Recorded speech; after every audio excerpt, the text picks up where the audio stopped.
Славењето и уживањето во виното, типични за античкиот бог Дионис, веќе одамна се втемелени во православието преку празникот Свети Трифун. Виничани посебно го негуваат тој култ пред се заради тоа што виното е во историјата на овој град, а се уште стои и куќата која била правена од вино и кал. Чествувањето на денешниот празник, кој во Виница се одбележува со повеќе адети, си има децениска традиција која се пренесува и негува од колено на колено. Ја мислам дека како традиција треба да остане да се почитуваат тие мислам верски обреди, секако дека мислам дека има нешто што мора да веруваме. Нормално дека мора да веруваме и за да обстојуваме како луѓе, како народ, мора да имаме верба во нешто и мислам дека тоа најмногу не одржува.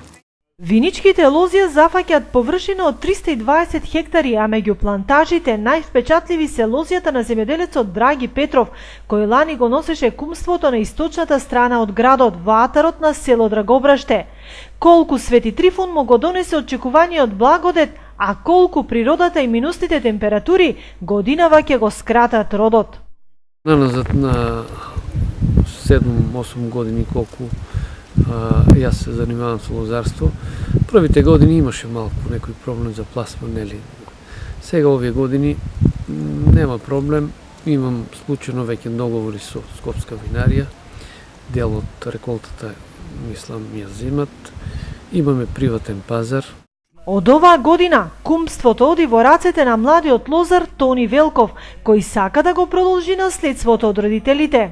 Очекувам пред се здравје, љубов, слога помеѓу луѓето, род добар, да има вино, ракија. Пред се битно е да ја запазиме традицијата. Со Свети Трифун започнува закројувањето на лозјето. Со крашењето на погачите се избира кумот за следната година. Со полевање вино и попрскување светена вода се бркаат штетните инсекти.